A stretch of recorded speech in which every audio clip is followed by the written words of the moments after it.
Okay, good afternoon, everyone. I'd like to introduce Todd Chipman. He is the VP of Software Services at Synerzip. Todd, over to you. Hey, thanks, Jill. Before we get started, I'd like to go over some quick housekeeping. During the webinar, feel free to ask any questions through the chat box on your GoToWebinar window. We'll try to get to all of them as appropriate. The webinar topic will run about 45 to 50 minutes, then we'll reserve the last 10 minutes to address all your questions. Please note that the webinar is being recorded. Tomorrow you will receive an email with a direct link to the recording and slides. With that covered, allow me to introduce today's topic. To estimate or hashtag NoEstimates? That is the question. Today we'll explore the conditions under which estimates add value and when they do not. We will also do some exploration using real data from over 50 projects at companies ranging from startups to large enterprises.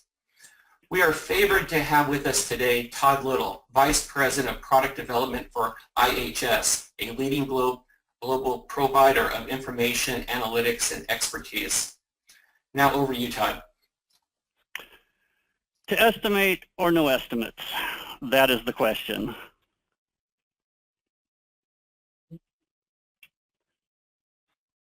Well, my slides are not advancing. That is the question, whether it is nobler in the mind to suffer the slings and arrows of outrageous errors, or to take arms against the sea of troubles, and by opposing, end them. No estimates so easy, no more, and by no estimates focus on value and end the headaches and thousands of natural unknowns that estimation is prone to the consumption devouring all resources. No estimates so easy perchance it seems, there's the rub. For in no estimates what surprises may come when we develop in earnest and begin our toil, must give us pause.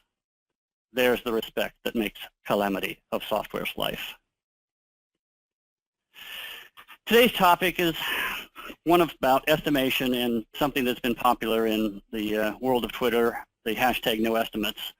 I've been studying estimation issues for a number of years and have paired up with a colleague, Chris Verhoff, who's a professor at VU in Amsterdam.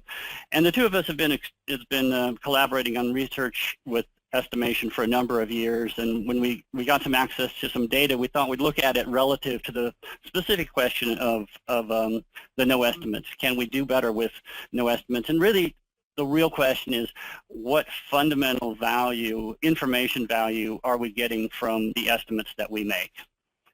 So with that, when I give this presentation, I like to ask to start off with is how many of you consider it to be a major part of your job to either create estimates or deliver against someone's estimates? And when I give this in a live audience, usually a fairly large percentage of the audience indicates that yes, in fact, that's what they're up against. And that's one of the things, it is a natural part of where we've come to be in software development. I love this quote from Upton Sinclair. It's difficult to get a man to understand something when his salary depends on his not understanding it. And I feel that that's one of the problems, the challenges that we have, is that we have a world where we want to live in we want to pretend we live in a more predictable world than we do sometimes, and so sometimes it's an inconvenient truth in some sense to look at the realities of estimation. But I want to look at data. I do want to look at that inconvenient truth. I want to look at the data and see, well, what does the data really tell us? And because if we look at the data, then we have the power to act on that data. So that's what we're going to share today. Let's look at some of the background as to why we estimate. What is it that we're trying to accomplish from our estimates? What value add are we getting? And I look at it in sort of three broad categories. It's really about decisions as an overall arching strategy. It's what we're trying to decide. That's why we're trying to estimate in order to help us with decisions, and our estimates should be providing information value relative to making those decisions. I think there's three primary decision areas that I look at. Decisions at project sanction, which is, are we going to do this project at all? What's the cost? Is it worth doing? Is there a target delivery time? What's the critical scope? We have the general right of investment in the area. Once we've initiated the project, we've got decisions that are helping us steer us towards the release. which is, are we on target to meet our commitments? What are the scope schedule trade-offs? Is it worth continuing? Do we need to do anything to accelerate delivery? Is there a cost of delay that we need to be concerned with? And then the last part is, within our Agile projects is the decisions that might help us in managing iterations, such as, are we going to be able to make our iteration commitments? What's our capacity? Things of that sort. So these are three levels of decisions. The estimations of various types are often there trying to help us with, right? So then we look at, well, what do we typically estimate? What are some of the things that we do estimate? And we're looking at releases, the things we're looking at in terms of duration, effort, and cost. We may look at features and epics that are often sized in either story points or possibly t-shirt sizing. Our Agile stories, which are typically at least in Scrum teams, are often sized in story points. And then many teams will also break things down into tasks, which a common practice is to estimate those in hours. So these are just types of approaches that can be made with regards to estimates. For the purpose of this, we're going to really zero in on stories and story points, and I'll get to that as we go. But I wanted to go into the next is well, there's the other approach to this, which is this area called NoEstimates. And so what I wanted to talk about is where is NoEstimates come from, where is it at.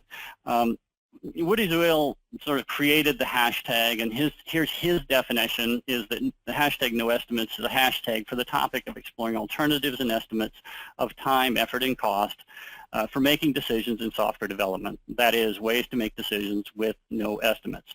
And there's a book out by Vasco Duarte on this topic of no estimates as well. And this is sort of the framework of where, this is a broad area of what it means. There's a lot of debate over the no part of the no estimates, and it is one of the areas that I have an issue with as regards to the absoluteness of the no, but it is also what's made the discussion to some extent be proactive. So sometimes you need a little controversy to get some discussion going. Anyway, let's go through and see. One approach that is suggested by the no estimates approach is particularly in this area of story points, is let's stop estimating story points, and instead of that, we're going to simply count the number of completed stories per iteration, which is story count is equal to throughput. And then we're going to use a burn-up chart or a burn-down chart based on throughput instead of worrying about velocity and story points. So basically using throughput as the metric of projection rather than velocity. So we wanted to look at some real data and see, well, if this approach, how would this approach work, and how would it compare to utilizing velocity data that we had? So we had some real data available. Actually, this is data that had been collected by Vasco Duarte. He had 55 projects from 9 companies. The data is available. He's made the data available publicly. And it's a good collection of data. These are from companies that were utilizing Scrum and iterations. They had story at each iteration. So we could extract from that information about velocity. We could also extract information about throughput. I will say that there were 55 projects that were reported. There were 5 projects that we excluded from the analysis, primarily because the data was just so spotty. It looked like these were projects that were probably more waterfallish than Agile, and so we just decided that rather than include them in the analysis, we pulled them out. I think I don't know that they would have changed the results had we included them, but we just didn't feel like it was a fair comparison, given that we were trying to really look at generally healthy Agile projects. So just back to the definitions of what we're looking at. Velocity is, we have two categories here. We have an instantaneous velocity and we have an average velocity. Just as you have in a car, you've got the speed at which you're going today, and you've got your average that you've done over a period of time. So velocity is your story points that we've delivered in an iteration. That's the instantaneous. And then our average velocity is going to be the average story points delivered over all the iterations we've completed thus far. And then similarly, throughput is just going to be the number of stories delivered in an iteration, and the average would be the average stories delivered over all iterations. So there's that distinction between velocity, which includes story points and estimates, and throughputs, which has no estimates, it's just story count. So with that, we're going to be utilizing the basic Burnup chart. So basic Burnup chart, one thing we will do with the Burnup chart is in order to compare all the projects, we rescale all of the time to a 0 to 1 scale, and we rescale all the story points or story counts also to a 0-1 scale. And that lets us plot all the charts, all these projects on the same chart. So with that, this is an example here. We've got a project that is typical project. It's continuing along with its burnup, and at this point here, which is time of 0.3, we then can utilize the average velocity, and taking that average velocity, we can extrapolate and determine when we believe that that project would be completed based on delivering 100% of the story points that we've got in the target release. What we see here is that in this case, the projection comes out to be about 0.85, which means that we're projecting about, we are actually projecting early, because had we been perfect in our projection, we would have projected out to a 1.0. That's sort of by definition, that would be the point which we delivered all the scope at the time, that because we're looking at this data in retro. Okay, so this is our basic burnup. We're going to use this burnup chart. This is a very standard tool within the Agile community, within Scrum. It also, for those that are familiar with traditional project management, this is essentially equivalent to the earned value management approach of extrapolation as well. So it's consistent with other approaches that are used in outside of the Agile space. So what does the data actually show? So here's just the first 3 projects in the database, and these are just used sort of as an illustration of sample data of what it looks like. And so you can see 3 different projects here showing the burnup charts. And so this is the story point data first, and then if we pop on top of that the throughput data, what we find is that anecdotally anyway, just looking at 3 of them, it doesn't look that different.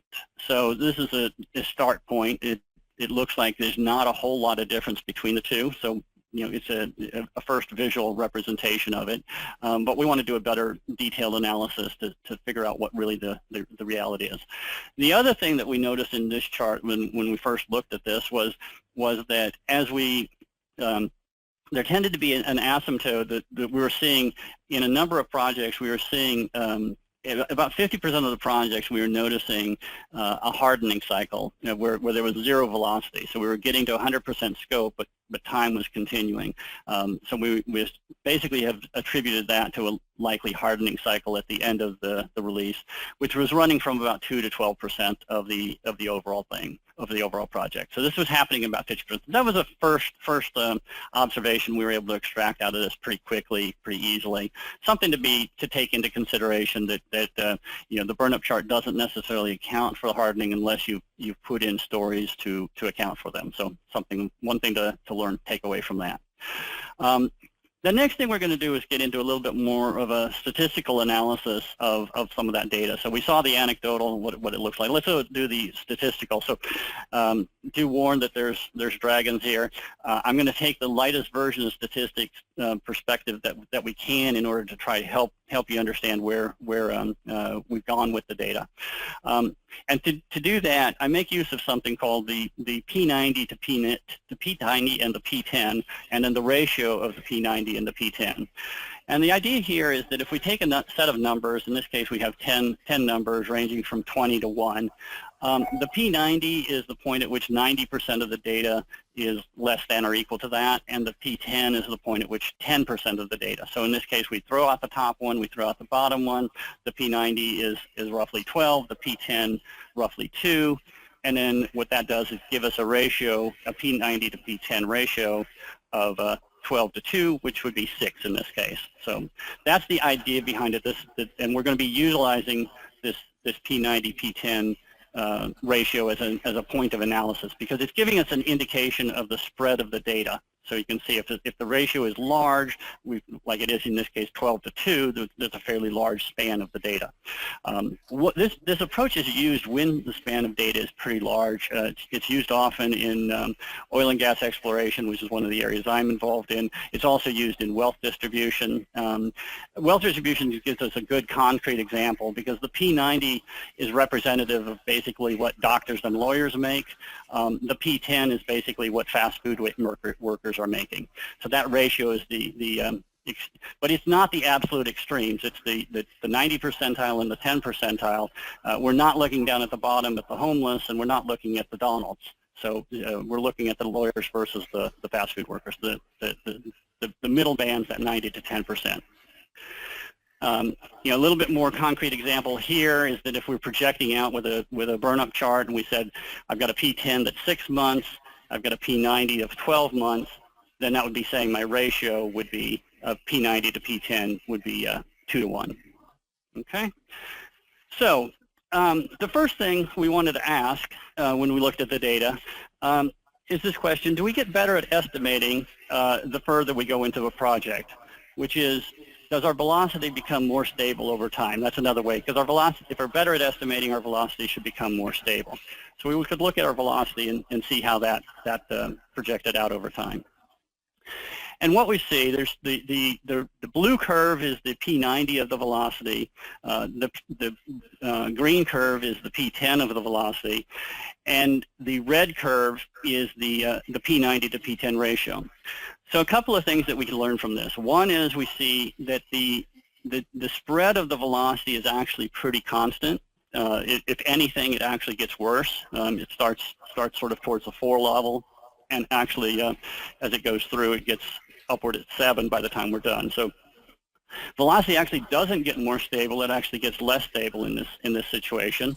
The other thing is that our velocity doesn't actually go up over time. It stays, if it was going up, we'd actually be seeing the blue and the green lines have an increasing slope, but in fact they're pretty stable. So velocity stays, the mean velocity stays about the same, and the distributions of velocity actually gets worse over time. Hey, Todd? Yeah. Wow, that was not expected. This finding that the velocity vector does not get better over time is really counterintuitive to me. Can you explain this? Yeah, sure. I think there's a couple of things at play here. I've been looking at this for a long time and trying to understand it. I'll get later talking about some of the data analysis I did on previous work, looking at things like the cone of uncertainty, which sort of implies that velocity ought to be getting better. And I think there's a couple of reasons why velocity gets worse over time in this situation. One particular reason, if you start thinking about how we work our stories, and particularly if our stories do follow the INVEST principle of being independent, then actually, if you look at it, the uncertainty of one story really has very little impact on the uncertainty of another story that's independent of it. So if they're really following the INVEST principle, there really is not that much of a relationship. The earlier uncertainty, all that it really gets away as we finally finish that story. We still have the uncertainty in those remaining stories. So that's the reason why it doesn't get any better. The reason it actually, I think, gets a little worse is that as we get to the end game, we have things such as these hardening phases. So we have a lot more zero velocity, a lot less, and that's impacting us as well, because these things aren't counting towards our velocity. So that's why it's, I think, heading upwards in rather than keeping stable. But I think both of those behaviors are visible, and I think they're counterintuitive to a lot of what we've been led to believe. So, yeah. Okay, so going from there, the next area we wanted to look at was, okay, so if we just use throughput, a story count, to forecast completion, is it any more or less accurate than using velocity, which is our story points? And back to our basic burnup, this is what we started with. Then we can do this basic burnup utilizing both story points and with velocity and throughput using story count. Now the other thing, in order to do this, what we did is we put all of the data on the same, basically on the same chart. We extrapolated out the P10 and the P90. And so let me just give another perspective on this with the P10 and the P90. So in this case, we're at, we've developed through our time of 0.3. So at point 0.3, we have a P90 of roughly 1.5, and we have a P10 of 0.6. So that would give us our indication of where we're at in terms of a ratio. But what we have to do when we actually work up the ratio, we're interested not so much in the absolute time, and we can put this in perspective as well. If we think in terms of months, say we're at 3 months into the project, so just multiply everything by 10. We're 3 months into the project. We're projecting that project could be anywhere from 15 months to 6 months. But what we really care about isn't the 15 and the 6. What we really care about is how much time is remaining. So what's remaining, so what we have to do is we have to subtract off the time we've spent so far to really calculate the proper ratio. So the ratio of what our P90 to P10 ratio that we look at is the 1.5 minus the 0.3, and then divide that by the 0.6. So the low end, 0.6 minus the 0.3. So again, 15 months less 3 months would be 12 months, and 6 months less 3 months would be 3 months. So it would be 12 over 3, and a ratio of 4 to 1, 4x. So in this case, that's roughly the the 4x type ratio, with the math a little bit oversimplified in order to make it easier to observe. So what we look at is, what does those ratios look like when we compare story points versus throughput? And what we discovered, the green line is the ratio of velocity, and the orange line is the ratio of throughput. And larger numbers mean larger ranges, which means less accurate. So in this case, what we're finding is that actually velocity is slightly less accurate than just using throughput, as we and that both have a ratio in the somewhere between 3 to 4 of the P90 to P10. And that ratio in the 3 to 4 range is something that we see fairly consistently in a lot of data. So what we're saying is two things. One is that there's not a substantial difference. If anything, it's showing that throughput was slightly more accurate than velocity, but by and large, it's showing about the same accuracy relative to velocity and throughput. So velocity was not buying us. Velocity and story points was not actually providing significant information value relative to just story count. That was the base conclusion from this. So if we look at overall, some of the conclusions from the data, the story point estimations really did not provide any information, any improvement in predictive power over just counting stories. So we could have gotten the same value, and in fact, actually, possibly, we went slightly negative in value because throughput was actually slightly better. The other thing, though, is that velocity and throughput both showed high variance, and that variance does not decrease. It actually increases over time. So that's yet another thing that's important, is that these variances are high, and they don't actually decrease over time. They stay high. And then at the other piece here that we concluded from the data was about 50% of the projects required a hardening phase of somewhere from 2 to 12% of the overall duration of the project. So, the bottom line in the data side is that, while throughput is a good predictor of velocity, it is as good as velocity, neither one is a great predictor, as the P90 to P10 ratio is on the order of 3.5, which in practical terms, if our burnup is forecasting that we have 6 months remaining, then our 10%, the P90 to P10, which are 10% to 90% confidence bands, are roughly 3.2 to 11.2 months.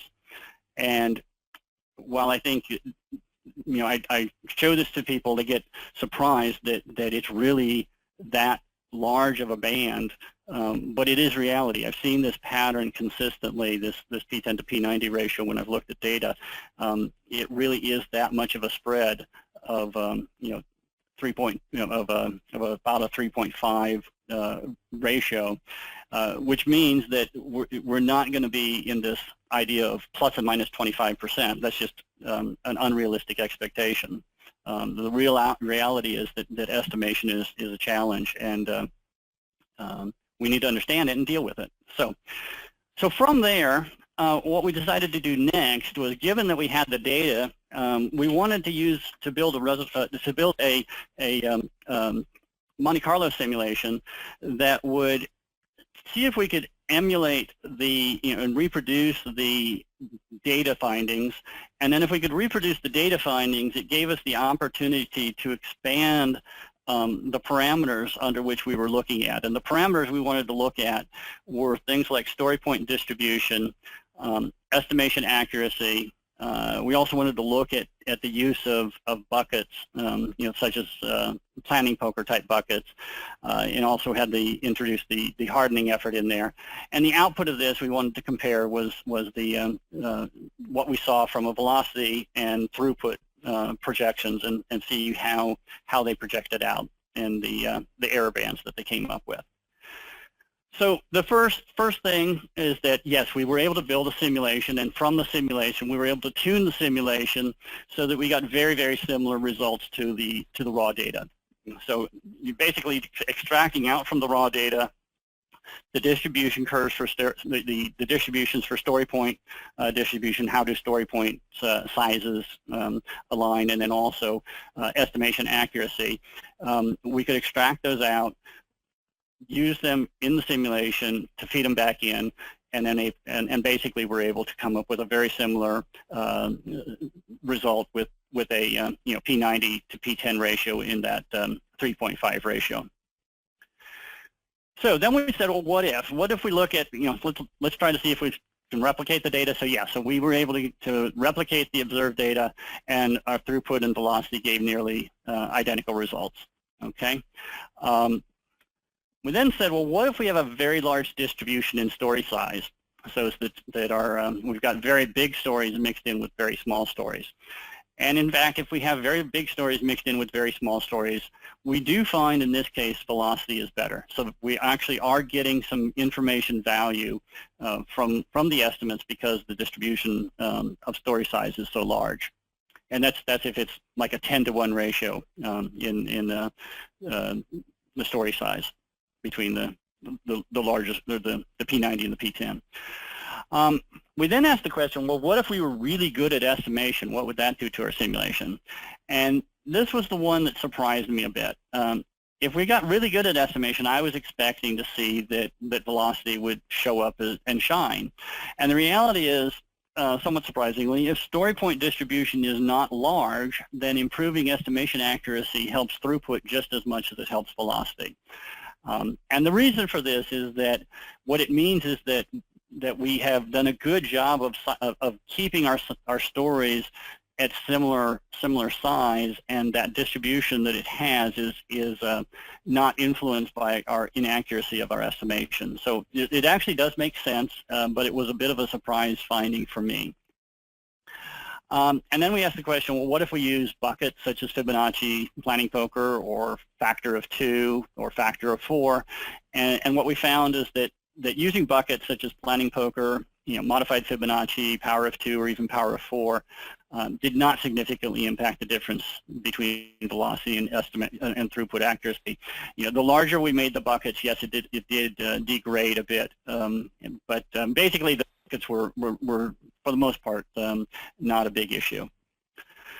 So, the bottom line I got away from the simulations, what it tells us that, if we're estimating mixed nuts, we've got this collection of nuts. We don't necessarily have to care too much about whether we have a lot of peanuts, which are very small, or Brazil nuts, which are larger. That type of distribution is pretty much okay. We could just count nuts. It wouldn't matter. What we do have to worry about is coconuts. We don't want very large things mixed in, and if we do, then that will create a problem for us.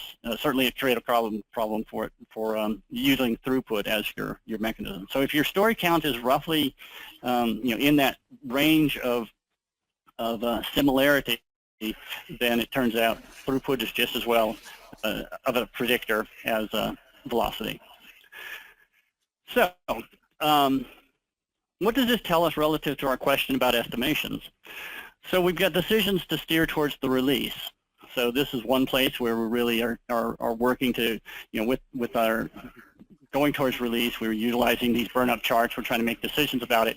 What our findings show is that velocity and throughput are equally good and equally bad predictors, but they are better than nothing. And so this is why I'm a huge believer in burn-up charts. I think burn-up charts show us the data, and even though the uncertainty bars are relatively large, what we want is to be able to look at the data and make those decisions based on that data. So making the decisions based on data is really the key part, and having that data. So, one of the first things is making sure you have burn-up charts, and whether you're using velocity or throughput for that burn-up chart, it works either way. Don't expect switching from velocity to throughput to be magically a whole lot better. Neither one is a great predictor, but they are. They're way better than having no data whatsoever. Hey, Todd, we have a question from the audience. Sure. Is it fair to say that the conversation around the estimate is actually the value more than the estimate itself? This is something that could be the case, right? Certainly there's a element of understanding the story, and the process of estimation can often help a team understand the story better. One of the things that also can happen in an estimation conversation is that you can understand the clarity of the context. So if I tell a product owner that something's going to take a long time, they'll say, "Oh, I didn't realize it's going to take so long." And then we can have a conversation around, well, maybe it can be done in a simpler way, or maybe you don't need all of that. So yes, I think there's a value to the conversation, and whether that results in needing to do estimates or not is another question. So I think there's value to the conversations, and those conversations can happen within an estimation activity, or again, happen outside of an estimation activity. But that conversation can be very, very important. Establishing context is critical. Absolutely. So move on here is the decisions that help us with managing iterations. These are typically, we're looking at doing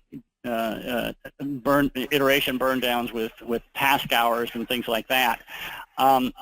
I think that given that we find the degree of uncertainty and range of uncertainty that we have with story points, and the value add of story points, I really wonder how much value add teams are getting from task estimates. I generally have been coaching my teams to work away from task estimates and really just focus on stories. And the primary reason here is that I see teams get so bogged down in both task estimates and time tracking relative to task estimates. And I wonder what value add they're making. What decisions would be different based on having that data. And at the task level, I'm not seeing decisions or the value add they're coming. So I'm sort of moved to the position that, given what we found with the uncertainty associated with our estimates, that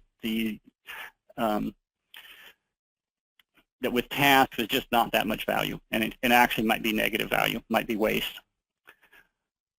And then we have the question about, well, what about decisions at project sanctions, which is, do we do this at all? And this is where I do believe that a degree of macro estimation of costs and benefits is likely necessary for business decisions.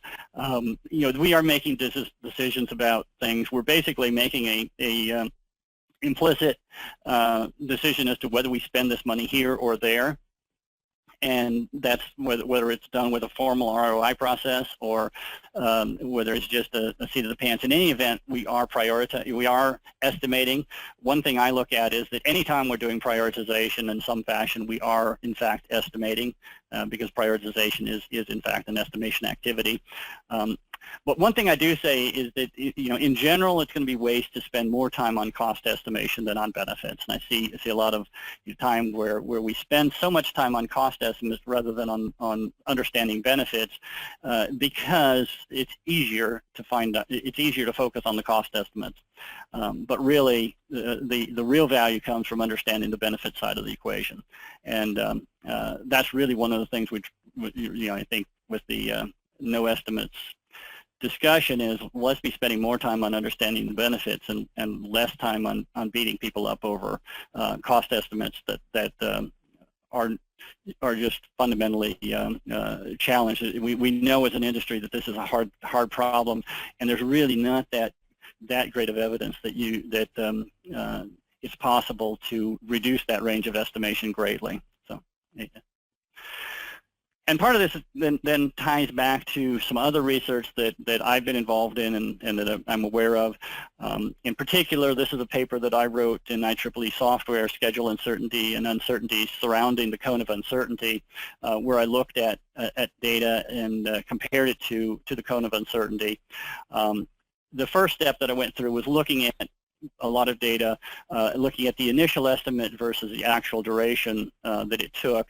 And if I had perfect data, I'd be on that magenta line. But we didn't have perfect data. What we had was a data, and it had a very high degree of scatter, and most of it was running over the initial estimate. So not unlike some other data that I'd seen. In fact, I particularly had been looking at a book by Tom DeMarco called Controlling Software Projects, and he had a similar plot like this. And this looked very similar, but like deja vu, because his data was plotting almost identical locations. So I was able to extract his data, put it up here, and plot it. And what we basically see from that data, it's also, Steve McConnell has this in his software estimation book, a very similar chart showing the data. And what I saw was that basically the bottom line was that there was about a 10% chance of meeting the initial estimate, and if we wanted to have a 90% confidence of success, then we'd be looking at 4 times the initial estimate. So that's sort of the range. It's that 4x ratio I see happening throughout almost all the data I look at. That's the type of range I'm seeing, is that 4x. I think that is probably, there is some element of nature in there a little bit, I think. The other thing is that by looking at this, it tells us first thing we want to try to do is debias so that we are actually more towards that 50%. So taking the initial estimate and doubling it is not actually a bad approach for getting more towards the midpoint, more towards that 50% mark. This is a great study by Magne Jorgensen from Sintef in Norway. And this is a paper that he wrote about a bidding process. And I love this work, because what he did is he put a software development project online on a place called vworker.com. He had 16 bids for the project, which he reduced down to 6 bids from vendors that had high client satisfaction. So we'd already reduced it down to highly qualified vendors. And then all 6 bidders went ahead, they bid the software, they bid the estimate, and they also built the software. So this is great, because we have actual head-to-head data about 6 different six of the same project being built by different companies, and get to see what came out from that. So the first thing on just the estimate, that the highest estimate was 8 times the lowest estimate. So that was a first indicator. The next thing we looked at was the actual versus the estimate, and so how did that come in? And what the range there, the P10 to P90, well, actually in this case it's just 6 companies. So the lowest was 0.7, which means they actually came in under their initial estimate. The high was at 2.9, and then the ratio between that 2.9 and the 0.7 is roughly that 4x number. The interesting thing in this case was that the company that had the lowest estimate actually was the one that came in that came in under their bid. So they were they knew their stuff. And then the actual performance range showed that the worst took 18 times the effort of the best. So this is some real data showing what, on a head-to-head comparison, the types of magnitude of the range that we see of the challenges, which is why we face such a challenge in bounding estimates. Hey Todd, we have another audience question. The question is, if there is not much value to the predictive power, are there other reasons to estimate? So yes, as you said earlier, that's the caller or the question earlier. Is there value to the conversations? I think there can be value to conversations. I think that teams have to figure out for themselves the value that they're getting from their estimates. What decisions are they trying to make, and can they make those decisions in ways where they're looking at other approaches than spending a lot of time estimating. I think you also have to look at how much time you're spending estimating and figuring out is that the best use of your time to do those estimates, or can you make progress in other ways faster? So yes, I think there can be benefits to estimates, or benefits to the types of things we do in estimates. Things like splitting stories is a form of estimation. It is one of the things that the NoEstimates community does use a lot, is splitting stories. So then that gets over that debate over whether NoEstimates is really estimating, or is it really truly NoEstimates? And I don't really worry about that. I worry about what can we do to get better at delivering software. Okay. Well, let me move on here a little bit as well. This is when I knew this talk live, I actually will have been running this experiment where I have the audience estimate the number of jelly beans in the jar. And I've done the experiment enough times to know that I actually don't have to run the experiment anymore. I get the same results every time I run this experiment, or very close to the same results. It's a highly repeatable activity, I find.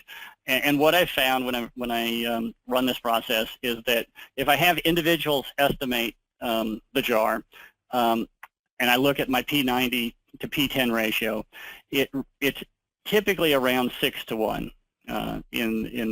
with individuals. I've had it as low as about 3 to 1, but basically it's the reason I originally did this exercise was partially after reading about it in The Wisdom of Crowds by James Surowiecki, and he talks about this, and he makes the point that if you average the individuals, you'll come out very close to the right answer, which would be 1.0 in this case. I also was doing it to show the impact of having groups do it, and groups get the uncertainty down to about 2 to 1. But I think the value I've gotten from doing this exercise is to show that estimating jelly beans, I get this range of about 6 to 1. And if we think about it, is estimating software easier or harder than estimating jelly beans? And you would think that estimating software would be harder than estimating jelly beans, and we end up getting something in that same ratio of uncertainty bands. So just something there to take away. So given estimation is challenging, and uncertainty bars are huge, what do we do about that? What can we do to survive? So there's a couple of things. We could continue to do the same thing. And that by Einstein would be insanity. So let's not keep doing the same thing. That's not going to help us. We've been doing the same thing for a long time, and it hasn't been working for us. So let's try doing something different. So what about giving a distribution range? How would that work? Not necessarily a terrible idea, but what happens when we give a distribution range? What do we see? So we tell how long is it going to take. We've got a probability distribution. We actually go through the work. So this is what people want to hear. This is what they expect. They expect a very narrow range. We give them the reality of the data and show them this is what it's going to take, and we do sort of things. We tell them that this is a mean, this is the median, the mean. The P90 is out here somewhere, and the P10 is here. So all that's well and good. So given what they want to hear and what we tell them, what are they hearing? Well, they're hearing the lowest number they possibly can, right? So this is the danger we have with you give them something, they want to hear what they want to hear. So they'll take the, given the choice, they'll say, well, I'll take that P10 number. That looks pretty good. What they're doing is accepting that they've got a 10% chance of success. So if you have a healthy environment, ranges are a good thing. I think using them internally is a great thing. Just be cautious of using them in an environment where we don't have a trusted environment. Option 3, let's get better at estimating. How about that? Well, that's not a bad idea if you can. I find that this is a very, very hard thing to get a lot better at estimating. I think there are things you can do to get better at estimating, and so I encourage organizations to do what they can if they want to get better at estimating, to do it. But but it does turn out to be a challenge, and there's some things that I think are fundamental uncertainty that you're not going to necessarily reduce the band. I think most tools that help you with estimating, what they help with is with debiasing. They help you get closer to the P50, that middle point. So they help with underestimation, so they remove the underestimation problem. They don't necessarily reduce the band of uncertainty. Certainly that's true, I would say, of all the estimation tools out there. That's primarily what they do. They still have the same range of uncertainty, but they do tend to have a better job of getting you debiased. The nice thing about both velocity and throughput with a burnup chart is that they do a good job of debiasing very early on. That's one of the reasons we use them, is that we use story points rather than actual time, because when we divide by velocity, we get a projection, and that projection is projecting out to the mean, which is where, which will help us with our debiasing. Range is still going to be big, but at least it helps us with, helps a lot with avoiding the underestimation problem and correcting for that quickly. Option 4, we could get better at story splitting. I think this is a great idea. I mean, again, if we can split our coconuts down to smaller size things and get in a smaller range of story size, what our research shows is that we could we don't need to do a lot better job of estimating if we can get our stories in a more consistent sizing. So, and this is something that can be done by teams easily. So they have control over this. And so I think, yeah, getting better at story splitting, great idea. Option 5, what about getting better at managing uncertainty? This is an approach I've used successfully throughout my career. I've used it for probably 15 years or so or more, and it's worked out for me really well. And that is setting up an ABC list, an ABC prioritization of items. This is very similar to Moscow, if you're familiar with Moscow. The must, coulds, and shoulds. But it's a couple of things that I like better about it. One is I like that it's ABC, it's simpler in that sense. But the other thing is the definitions and the wording that I've used for A, B's, and C's. A's are more or less the same. They're the must. There's a couple of key elements here. There must be completed, but we've got the product owner engaged in it, and the product owner will take the heat for the slippage. So they're in the soup with us. Oftentimes I see where the product owner doesn't own the date. If the product owner doesn't own the date, then you've got problems. So that's where I say the A's are must be, and we've got the product owner in there with us. The B's I've called wishes, and these are wishes to be completed, but we're not going to, we can be dropping them without any consequence. I like this as opposed to the should wording in Moscow, and the reason being, in the English language, should is bad if I don't deliver it, whereas wishes are more like Christmas wishes or birthday wishes, and I'm happy if I get some of them. I'm not expecting all of them, but if I get a couple of them, I'm pretty happy. So that's the shift in thinking there. And then C is not targeted. A couple of things that I've worked with is, if more than 50% of the planned effort is allocated to A items, then the project's at risk. So this is just one approach I've used, just visually to see that if I'm sort of working out my project. I've got, the A's in there at 50% of the schedule, and the B's taking up the rest, and the C's are outside the scope of the target delivery date. What actually, supposing we had, team deliver, this is a fairly common, sort of on aggregate, this is what we see. The A's do, in fact, take that 50%. We do about 50, a small chunk of the B's. We don't do all the B's, maybe about half the B's, which would be 25%. But then we also end up finding that we bring in some C's and some D's. So this gives us a means by which we can, at the beginning, plan for some of our scope management. And it's worked very well for me to approach it this way. The other thing it does is allows for the situation that our A's end up taking longer, and in fact the A's could end up taking the entire time. And that's still acceptable. That's success, because that's the commitment that has been made. So it gives us a way to balance our uncertainty and provide some flexibility in scope. I've been using this for a number of years. I've found it very, very successful. Option number 6, we could get better at continuous delivery, something, DevOps model, and that's great. If you're in mode of continuous delivery, then you really don't have to worry about estimation all that much. What you have to be good at is prioritization, which is a form of estimation, but you're not establishing estimation guidelines, right? You're just taking off the thing that you believe to be the highest value at the given time. If you can get in the mode of continuous delivery, absolutely fantastic. It's a great way to move forward. And then option 6, let's just look at the no estimates count stories. And here I've got, let's look at a specific example. This is a real example of a project that was run using no estimates. This is just story count over time. The blue line showing the scope, and the orange line showing what's been completed by the dev team. And you can show this data to anybody, and they can, that's got any sort of exposure to how burnup charts work, and they can answer the question, when are we going to be done? And the answer is, based on what's happening here, we're never going to be done. These lines are not converging. So we've got some great information from that data. So this is just story count. We were able to make, we could even do some, what if we did some projections using, ranges of uncertainty, and we still find we're not going to be done. We've got to do something about this. So this opens up the opportunity, having this data opens up the opportunity for the conversations about what can we do. And so this team made a conscious decision to do two things. They were going to proactively manage scope, and the other thing they were doing was they were going to add capacity in order to increase velocity.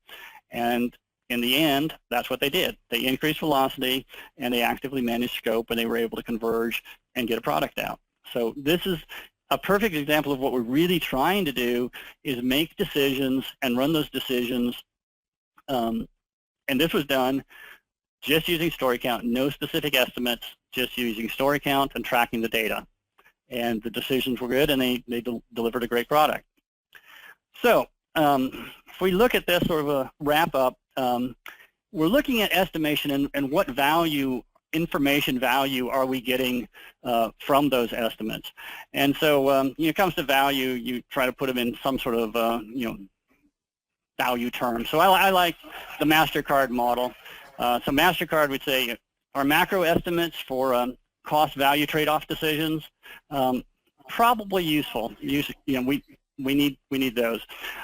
Story point estimates, marginal at best. We're not seeing that much. Throughput can oftentimes give us just as good information value. And then task estimates, probably waste. So, bottom line, focus on value and use data to make decisions. Priceless. Use those burnup charts appropriately. There are some times that estimates are useful. For everything else, there's no estimates. Hey, Todd. Yeah, we have another question. Are we good at estimating small things as opposed to large things? So are we good at estimating small things opposed to large things? And this is something I hear often in the Agile community, is that we're really good at, we're better at estimating small things and not so good at estimating large things. And actually what my data shows is that to not be the case. We pretty much are bad at estimating small things, and we're also bad at estimating large things, and on a relative scale. So if we're looking at, I take a look at the statistical assessment of the P90, P10 ratio, that band of uncertainty is about the same. Now if you think about it, if I'm going to estimate something that's I say it's somewhere between 1 month and 4 months, that's a range of uncertainty 4 to 1. If I'm looking at something that's 1 day, that 4 to 1 ratio might be 1 day to 4 days. Now, I do think we're more comfortable estimating small things. And I think we're more comfortable estimating small things because if I make an error on an estimate that's 1 day, that takes me 4 days, I've lost 3 days, and I can figure, well, I can make up those 3 days. Whereas if I'm making an estimate that's 1 month and it takes me 4 months, then I've lost 3 months, and that's a pretty significant hit. So it's a comfort thing. But in terms of are we actually better at it, what my data shows is actually we're slightly worse. We're potentially worse at estimating small things on a relative basis. So yeah, I think that's an interesting finding. So my last word is, what would Polonius say? Neither an estimator nor estimator bigot be. For estimation oft implies a false sense of both accuracy and certainty, while no estimates may make suboptimal decisions. To thy own self and team be true. With that, my contact information, these slides will be available. They're available on my website, toddlittleweb.com. Anyone wants to reach out to me, contact me. Contact me on LinkedIn or Twitter. I've got a book out, Stand Back and Deliver, which is not about estimating. It's more about leading agile teams and executive leadership. So Todd, with that, I'll turn it over to you, or we'll have any questions. Yeah. Well, thanks, Todd, for that thought-provoking presentation. It was excellent. I encourage everyone to enter their questions in the chat box. While the questions are coming in, I'll quickly go over some Synerzip slides. If you have any more questions about this presentation or any questions regarding Synerzip, my contact information is here on the slide, todd@synerzip.com. And let's hop to the next slide here. Great. Just kind of give you the G2 about Synerzip. At Synerzip, we become an extended member of your development team. Our dual shorer model gives our customers a 24/5 development, getting your projects out ahead of time. We specialize in machine learning, data analytics, and cloud computing, giving your company competitive advantage. And we'll cut the development spend by 50%. And mitigate the problems of costly job hopping. And finally, our architects are US-based, often working at our customers' locations, and this removes the traditional challenges of offshore development communications. All right, let's go to the next slide, please. Thank you. And here's just a snapshot of some of our current and past clients. Over the past 11, 12 years, Synerzip has partnered with over 100 companies. Our clients are 100% referenceable, so you can go out and check out the testimonials on the website. And next, we're going to talk about our next exciting webinar. As you can see, it's 4 iPaaS use cases, accelerating hybrid cloud and big data integration. And we actually have one of our customers, SnapLogic, Darren Cunningham, speaking about this subject. So now let me go back to the questions, see any more rolled in here. Hold on a second. Okay, I found one. First question, do many teams tend to do easier features first? Do they tend to do easier features first? I think you see a lot of different behaviors. I think one of the things that behavior, if you really focus a lot on trying to get velocity up or trying to get stories done, you do have a tendency. You could have a tendency to do things like do easy stories first, which can be an anti-pattern for sure. What you really are wanting to do, in my mind, is drive out the uncertainty earliest. And so for that, you know, the sooner you can drive the uncertainty out, the better. And the easy stories typically won't have a lot of uncertainty. So yeah, if you do the easy stories first, your velocity chart would actually look inverted, just like mine showed. So maybe those teams were in fact doing easy stories first and hard stories later. Great. And Sarah asks, I thought velocity would get better with Agile because of the retrospective. Yeah, so that's interesting. It turns out velocity doesn't get any better. It stays pretty much the same. So two elements happen there. One is that velocity itself doesn't actually get better. It stays pretty much the same throughout the time for the data we had. And the other is that the range stays large and actually gets slightly worse. So yeah, some possibly counterintuitive based on what we want to believe, but the data speaks pretty loudly. Mm-hmm. Barbara wants to know, did you look at average and range of story size versus confidence bands?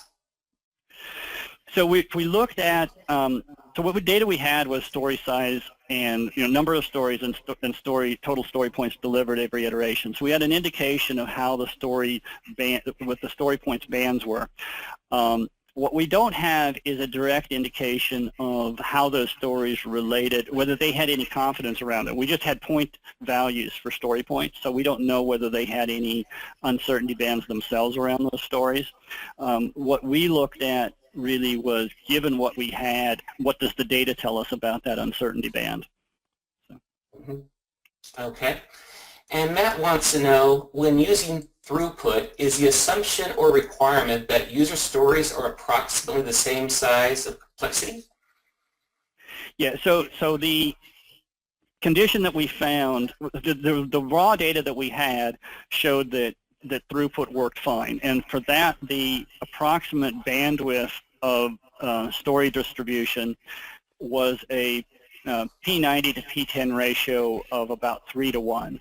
So that means that our stories were in that the 90% largest story was 3 times as large as that 10% one. It doesn't necessarily mean that they were all that size, right? So it was just a 3 to 1, and so that was what the data showed for a average set of teams.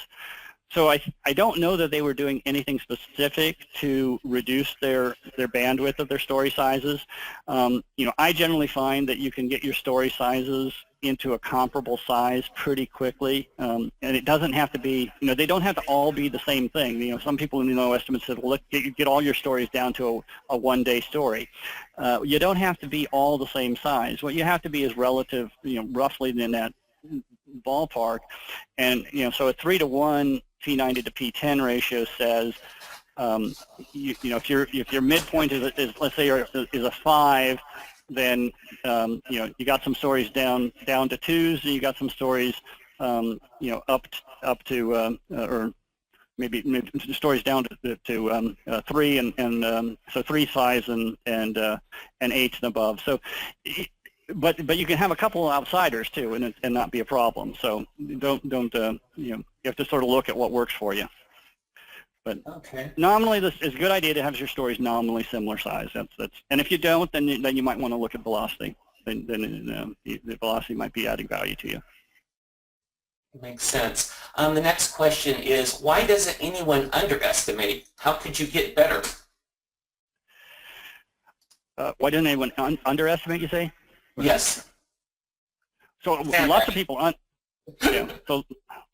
underestimate. Underestimation is common, right? We're all optimists in this industry, it seems like, until we get beat up, and then we figure out we need to be pessimists. But generally, we find ourselves to be optimists, and so underestimation is fairly common in our industry.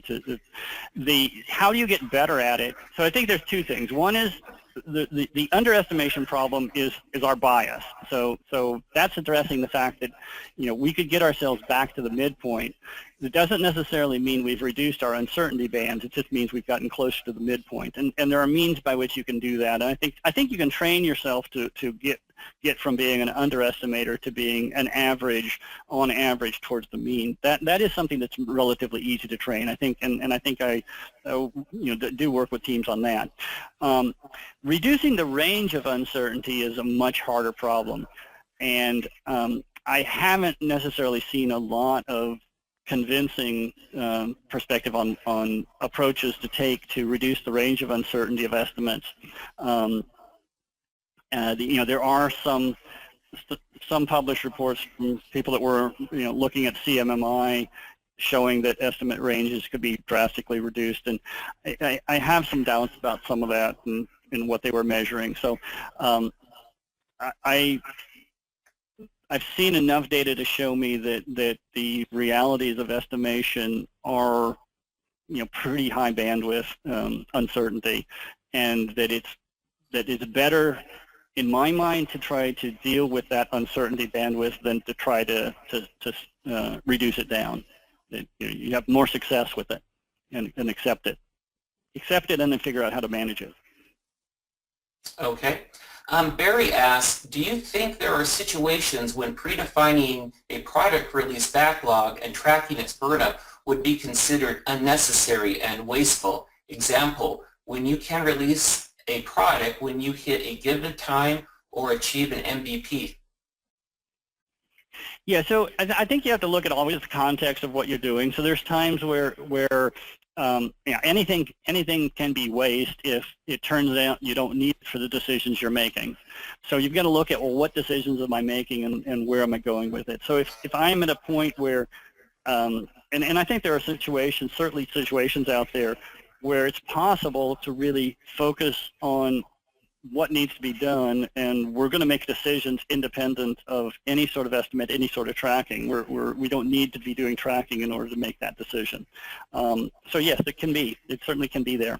So if you're in continuous delivery mode, you can do that, right? You're delivering the next most important thing, and if you're in some different form where it's you're not having to really tie to what would be a traditional release model, then some of this is totally superfluous and probably waste. Okay. Doug has a very, I think, provocative question here. Why not just move to Kanban, where no estimates are required, and abandon Scrum altogether if there is no benefit to using estimates and velocity?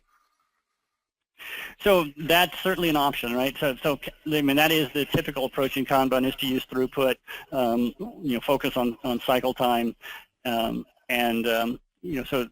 there's I have no issue with that. I mean, I think that's an approach that is viable. In some sense, that's the mode of moving towards more of a continuous approach, right?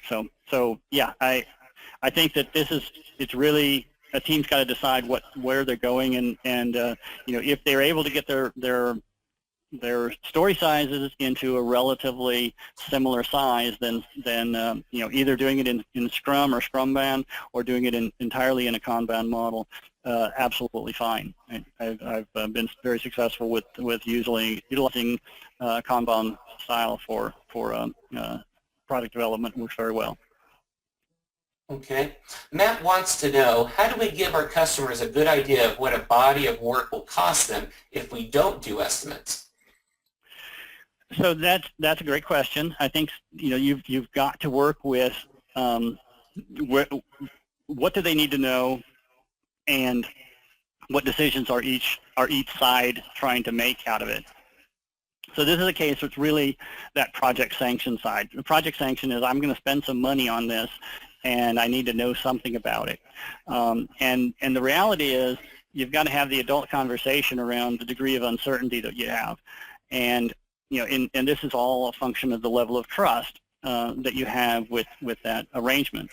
So you're getting into sort of a space of how do two sides negotiate around a highly uncertain area, and it's a function of how do you manage that that uncertainty, how do you manage that risk, and many of the traditional models are I want to transfer my risk. I want to push all my risk over onto one side.